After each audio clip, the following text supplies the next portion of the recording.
दोस्तों नमस्कार, रिकी चड्डा astro healer channel से आज मैं जो वीडियो के बारे में बात करूंगा, जो वीडियो अपलोड कर रहा हूं, ये है बुध के बारे में। बुध जो 10 तारीख को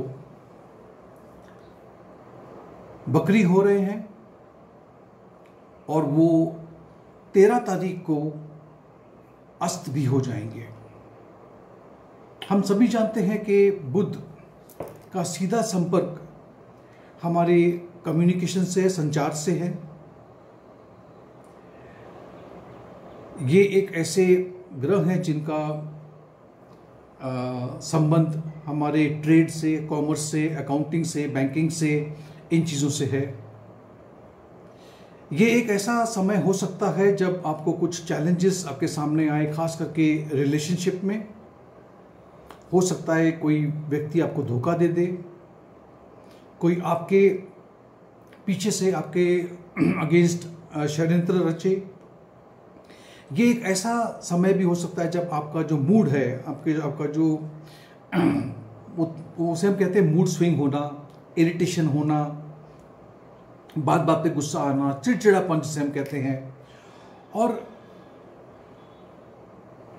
आपके कॉन्फिडेंस में कमी आने की संभावना हो जाती है। ये आपके फाइनेंस को भी इम्पैक्ट करेंगे। खास करके अगर आप का जो कार्य क्षेत्र है, जहाँ से आपकी आमदनी होती है, वो अगर सीधा शेयर मार्केट से है, या अगर आप ऐसा कुछ काम करते हैं जिससे आप कमीशन पे काम करते हैं, तो ये आपके ऊपर एक प्रभाव ज़रूर डालेगा। जहाँ तक अस्त होने की बात है, जो 13 मई को होने जा रहा है, उसके बारे में अलग से विचार करेंगे, अलग से वीडियो बनाऊंगा मैं। सबसे पहले बात कर लेते हैं कि ये जो 10 तारीख को बकरी होने जा रहे हैं बुध, इसका प्रभाव आपकी राशि पे, आपके लग्न पे किस तरह से पड़ेगा, इस पे बात करते हैं। सबसे पहली जो राशि है जिसके बारे में बात करूंगा वो है मेष राशि। मेष राशि वालों के लिए आपके तीसरे और छठे घर के स्वामी होकर के, लॉर्ड होकर के बुध आपके दूसरे घर से में प्रवेश करेंगे, रेट्रोग्रेड हो जाएंगे, यानी कि बकरी हो जाएंगे। ऐसे में मैं देख पा रहा हूं कि क्योंकि दूसरा घर जो है वो आपकी धन भाव कहते हैं, कुटुंब भाव कहते हैं इसे, और वाणी भी कहते हैं। यहां पर आपका कंसंट्रेशन, आपकी वाणी में थोड़ा बहुत निखार आएगा। ये एक अच्छा पीरियड है जब आप बहुत ही नम्रता से लोगों से बात करोगे और आप दूसरों पे अपना प्रभाव डाल सकते हो। हाँ, हो सकता है कि कुछ लोगों से आपकी डिफरेंसेस भी पैदा हो जाए, क्योंकि कुछ बातें ऐसी आप कह बैठो जिसके वजह से, जिसे हम मिसकम्युनिकेशन कहते हैं, और ख़ास करके आपके भाई बहनों के साथ में ये होने की संभावना है। जहाँ तक फाइनेंस की बात है, तो मैं फाइनेंस थोड़े बहुत ऊपर नीचे हो सकते हैं, इसीलिए इस वक्त आप किसी भी चीज़ में निवेश ना करें। ये एक अच्छा पीरियड है अगर आप बैंक में काम करते हैं, या तो आप अकाउंटिंग में आप काम करते हैं, तो आपके लिए पीरियड काफ़ी अच्छा है। दूसरी राशि है वृषभ राशि। वृषभ राशि वालों के लिए आपके दूसरे घर के और 5वें घर के मालिक होकर के बुध आपके पहले घर में बकरी होने जा रहे हैं। अब ऐसे में आपका जो कैलकुलेशन का जो स्किल होता है, प्लानिंग का जो स्किल होता है, उस पर थोड़ी बहुत उसमें काफ़ी कुछ निखार आएगा। आप अच्छे होंगे उसमें बहुत। ये एक ऐसा समय है आपके लिए जहाँ पे आपकी आमदनी में बढ़ोतरी हो रही है। आपने कुछ 2-4 साल, 5 साल पहले कहीं पे निवेश किया था, तो वो निवेश से आपको फ़ायदा दिखता है। ये एक अच्छा पीरियड है विद्यार्थियों के लिए, स्टूडेंट्स के लिए, अगर वो आगे की पढ़ाई करना चाह रहे हैं तो।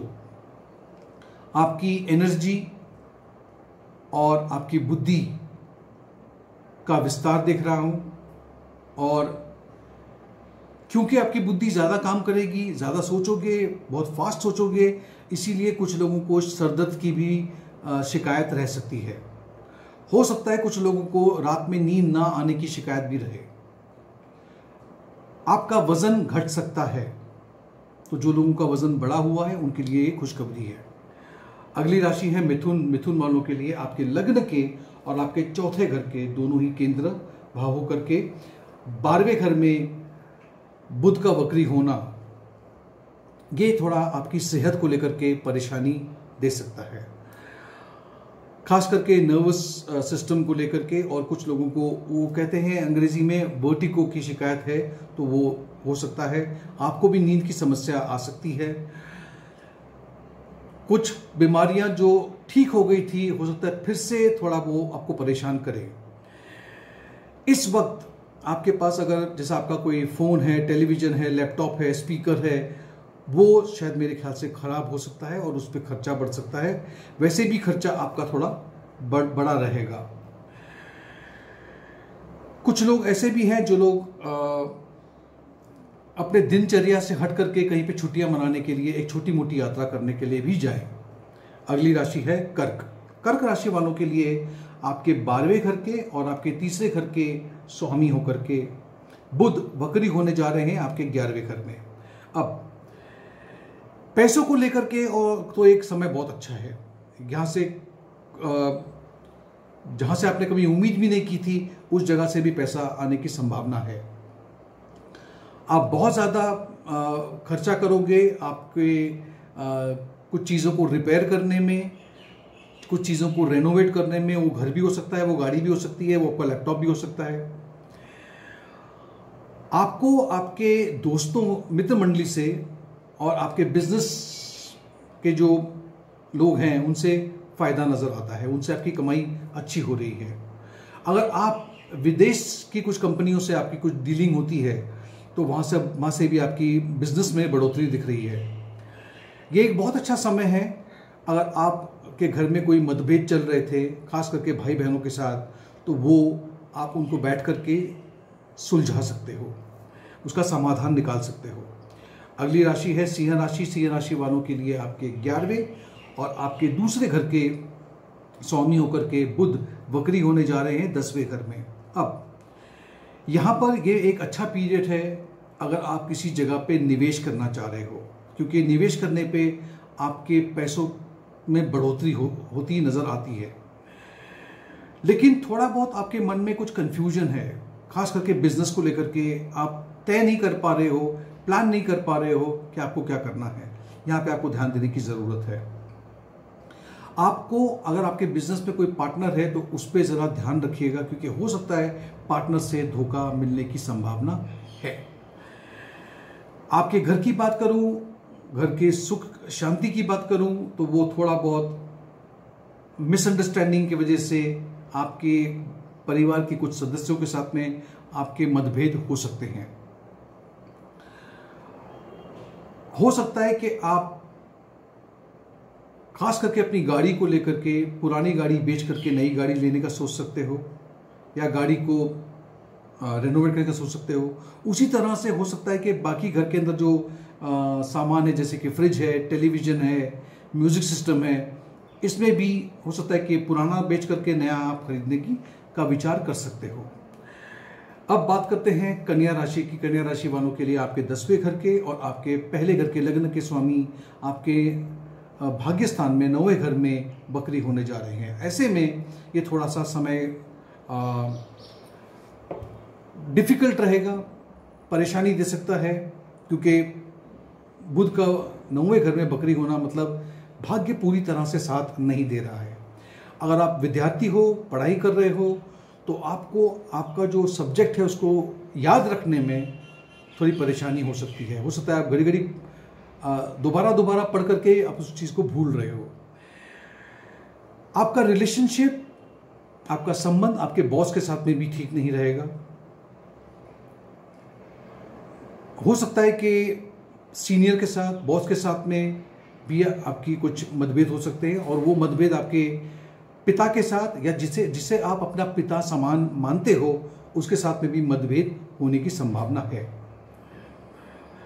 अगर आप बिजनेस करते हो तो बिजनेस में जिस तरह की आमदनी आप सोचते हैं, अपेक्षा रखते हैं, उस तरह की आमदनी शायद आपकी ना हो, तो थोड़ा समय आपको इंतज़ार करना पड़ेगा। अगली राशि है तुला राशि। तुला राशि वालों के लिए आपके 9वें घर के यानी कि भाग्यस्थान के और 12वें घर के स्वामी होकर के बुध 8वें घर में वक्री होने जा रहे हैं। ऐसे में आपको पता है 8वां घर अचानक से नुकसान भी देता है, फ़ायदा भी देता है, ट्रांसफॉर्मेशन भी देता है।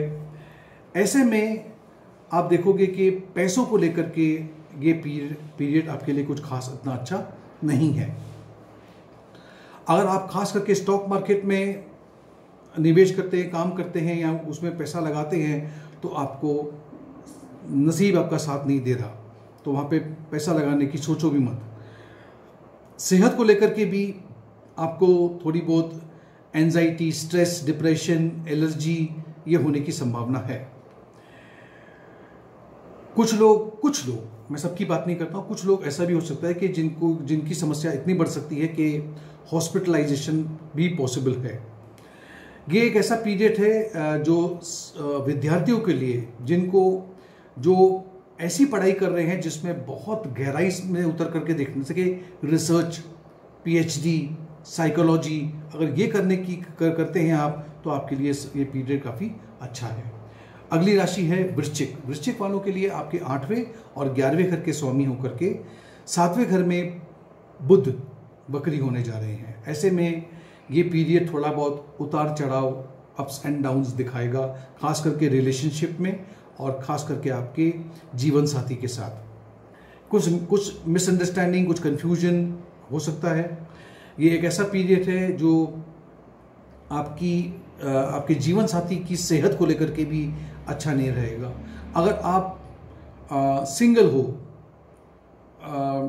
अभी तक शादी नहीं हुई है, तो अगर आपकी शादी का कोई प्रपोजल आया था जो किसी वजह से रुक गया था, बात आगे नहीं बढ़ी थी, तो अब वो प्रपोजल फिर से आगे बढ़ सकता है। जो लोग पार्टनरशिप में काम कर रहे हैं, आपको थोड़ा सा ध्यान रखना होगा। हो सकता है कि आपके पार्टनर या आपका कोई एक पार्टनर आपके खिलाफ कोई षड्यंत्र रच रहा है। इस दौरान कुछ ऐसी डीलिंग भी आप कर लोगे जिसमें आपको नुकसान हो सकता है, क्योंकि आप सामने वाले की मंशा समझ नहीं पाओगे। मैं आपको ये एडवाइस करूंगा कि आप किसी को पैसा उधार मत दीजिएगा, क्योंकि दिया हुआ पैसा लौट करके नहीं आएगा। अगली राशि जो है वो है धनु राशि। धनु राशि वालों के लिए 7वां घर और 10वें घर के मालिक होकर के बुध आपके छठे घर में ये वक्री होने जा रहे हैं। ऐसे में ये आपकी जीवन साथी के लिए, ये उनकी सेहत के लिए अच्छा पीरियड नहीं है। आपको आपके जीवन साथी के साथ में बहुत मतभेद होने की भी संभावना है। अगर आप रिलेशनशिप में हो तो वहाँ पर भी कुछ खास अच्छा नज़र नहीं आ रहा। अगर आप किसी के साथ पार्टनरशिप में काम कर रहे हैं या किसी के साथ में एसोसिएटेड हैं, तो ये एक अच्छा पीरियड है। मैं इसमें बढ़ोतरी देख रहा हूँ। कुछ ऐसी बातें हो सकती हैं जिसके वजह से आपके बिजनेस में ग्रोथ नज़र आता है, डेवलपमेंट नज़र आता है। अगर आप अकाउंटिंग में या बैंक में काम करते हैं तो आपके लिए ये काफ़ी अच्छा पीरियड है। और ख़ास करके वो लोग जो सेल्स एंड मार्केटिंग में काम करते हैं, तो आप की जो बात करने की जो शैली है, उससे आप बहुत मुनाफा कमा सकते हैं। अब बात करते हैं अगली राशि जो है मकर राशि। मकर राशि वालों के लिए 6ठे और 9वें घर के स्वामी होकर के बुध आपके 5वें घर में 5th हाउस में वक्री होने जा रहे हैं। ऐसे में अगर आप एक विद्यार्थी हैं तो ये आपके लिए काफ़ी अच्छा समय है। आपका लक्ष्य, आपका कंसंट्रेशन, आपका ध्यान बहुत अच्छा रहेगा पढ़ाई में। अगर आप कॉम्पिटिटिव एग्जाम्स के लिए प्रिपेयर कर रहे हैं तो आप में काफ़ी ऊर्जा रहेगी, आप फोकस कर पाओगे और आपको अच्छा परिणाम भी मिलेगा। हो सकता है कि अगर आप शादीशुदा हो और आपके बच्चे हैं तो बच्चे की सेहत को लेकर के थोड़ी परेशानी आ सकती है। आप में से कुछ लोगों ने अगर पढ़ाई छोड़ दी थी बीच में, तो वो आप उस पढ़ाई को कंटिन्यू करने का सोचोगे और यह आपके लिए बहुत अच्छा समय भी है। अगर आप किसी विदेश की यूनिवर्सिटी या कॉलेज में दाखिला एडमिशन चाहते हैं तो ये पीरियड आपके लिए काफ़ी अच्छा है। आपकी जिसको हम हॉबी कहते हैं, आपका किसी चीज़ में इंटरेस्ट है, हॉबी है, तो उसमें अगर आप आगे बढ़ना चाहते हो तो यह पीरियड आपके लिए काफ़ी अच्छा है, वो चाहे कोई भी हॉबी क्यों ना हो। अगली राशि है कुंभ। कुंभ राशि वालों के लिए 5वें और 8वें घर के स्वामी होकर के बुध वक्री हो रहे हैं 4थे घर में। ऐसे में आप अपने घर को रिपेयर करने की सोचोगे या रीऑर्गेनाइज करने की सोचोगे। घर का वातावरण थोड़ा सा मतभेद रहेगा, कम्युनिकेशन गैप रहेगा, आपकी बातों को शायद लोग ना समझ पाए या लोगों की बात आप ना समझ पाओ, ऐसा वातावरण रह सकता है। ये एक ऐसा पीरियड है जिसमें आप निवेश करना चाहो लैंड में या प्रॉपर्टी में, तो आप निवेश भी कर सकते हो, और अगर निवेश करके रखा है तो उसमें भी मुनाफा हो सकता है। जहां पर अब आप रहते हो, जिस जगह पे आज आप रहते हो, उस जगह से अलग मतलब रीलोकेट करना, नए घर में जाना, इसकी संभावना बनी हुई है। मैं आपको ये एडवाइस करना चाहता हूँ कि आपकी माँ की सेहत का ख्याल रखिए, क्योंकि 8वें घर के स्वामी होकर के बुध अगर वक्री हो रहे हैं 4थे घर में, जो माँ का घर है, तो वहाँ पे माँ की सेहत का ख्याल रखना होगा। अब बात करते हैं सबसे आखिरी राशि जो है वो है मीन राशि। मीन राशि वालों के लिए आपके 4थे घर के और 7वें घर के स्वामी होकर के बुध वक्री हो रहे हैं आपके 3रे घर में। अब यहाँ पर मैं देख रहा हूँ कि आप अपने पुराने मित्र या पुराने आपके जो फ्रेंड्स थे, कजन्स थे, उनसे मिलना, या आप सोचो कि भाई सब साथ में मिलते हैं एक बार, इसको हम रीयूनियन कहते हैं, और सबको लेकर के हो सकता है आप एक प्लानिंग करो कि चलो छोटी मोटी यात्रा करते हैं, ट्रिप पे भी जा सकते हो आप। ये एक बहुत अच्छा पीरियड है। अगर आप का जो कार्य क्षेत्र है, आप जहाँ पे काम करते हो, उसका संबंध अगर mask, media, communication, tour, travels और म्यूजिक, कम्युनिकेशन, इन चीज़ों से अगर आपका संबंध है तो ये पीरियड आपके लिए काफ़ी अच्छा है, क्योंकि आपका जो परफॉर्मेंस होगा वो काफ़ी अच्छा है। बहुत ही अच्छा परफॉर्म करोगे आप, और इसके वजह से आपके नाम में बढ़ोतरी भी हो रही है। मैं ये भी देख पा रहा हूँ कि थोड़ी बहुत परेशानियाँ आपको इस चीज़ में आएंगी कि आपके जो विचार हैं या आपके जो आइडियाज़ हैं, वो आप अपने लोगों से, जिनसे आप प्यार करते हैं, जो आपके खुद के लोग हैं, उनसे आप शायद साझा ना कर पाओ, अपने आप को समझा ना पाओ। ये एक दिक्कत आपको आ सकती है, कम्युनिकेशन की बात है। खैर, मैं ये भी बता दूं इस वीडियो को एंड करने से पहले कि जब भी बुध वक्री होते हैं, मैं सभी लोगों को यह हिदायत करता देता हूं कि कोई भी दस्तावेज, डॉक्यूमेंट अगर आप साइन कर रहे हो तो जरा ध्यान से पढ़ लीजिएगा।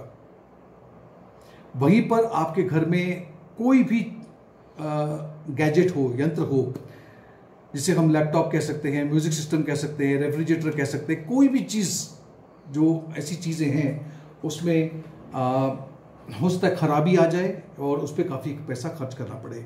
अगर आपको ये वीडियो पसंद आया है तो इसे एक लाइक ज़रूर दीजिए, नोटिफिकेशन की जो घंटी है उस पर क्लिक कीजिए, और अगर अब तक आपने मेरे चैनल को सब्सक्राइब नहीं किया तो कृपया करके इसे सब्सक्राइब कर लीजिए।